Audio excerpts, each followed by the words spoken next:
Zaman дамып жатқанмен мынаны аңғар, мейірімнен жұрдай болып жүр адамдар. Ең үлкені сауаптың алады екен, бірінші болып кешірім сұрағанда.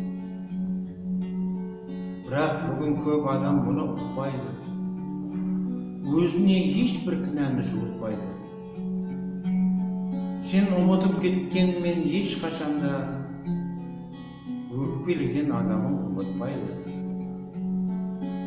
Көңіліне қойсақ та жара салып, менен оның төмен ғой бағасы алып, деген оймен кешірім сұрамаймыз.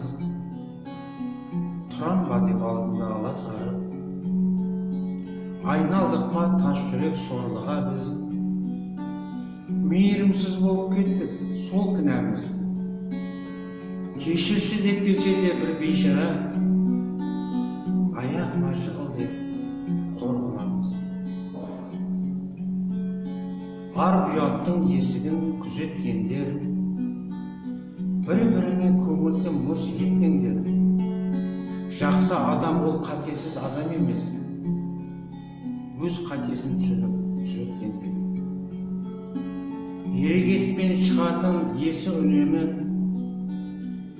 кекшіл адам сауаптан кешігеді. Кешіріңдер адамдар бір-біріңді, кешіргенді Құдай да кешіреді. Несіне жұрттан осы біз кек аламыз, кешіре білсе қайта дем аламыз. Бүйрекке тас байланса ем аламыз, жүректер тас айналса не боламыз?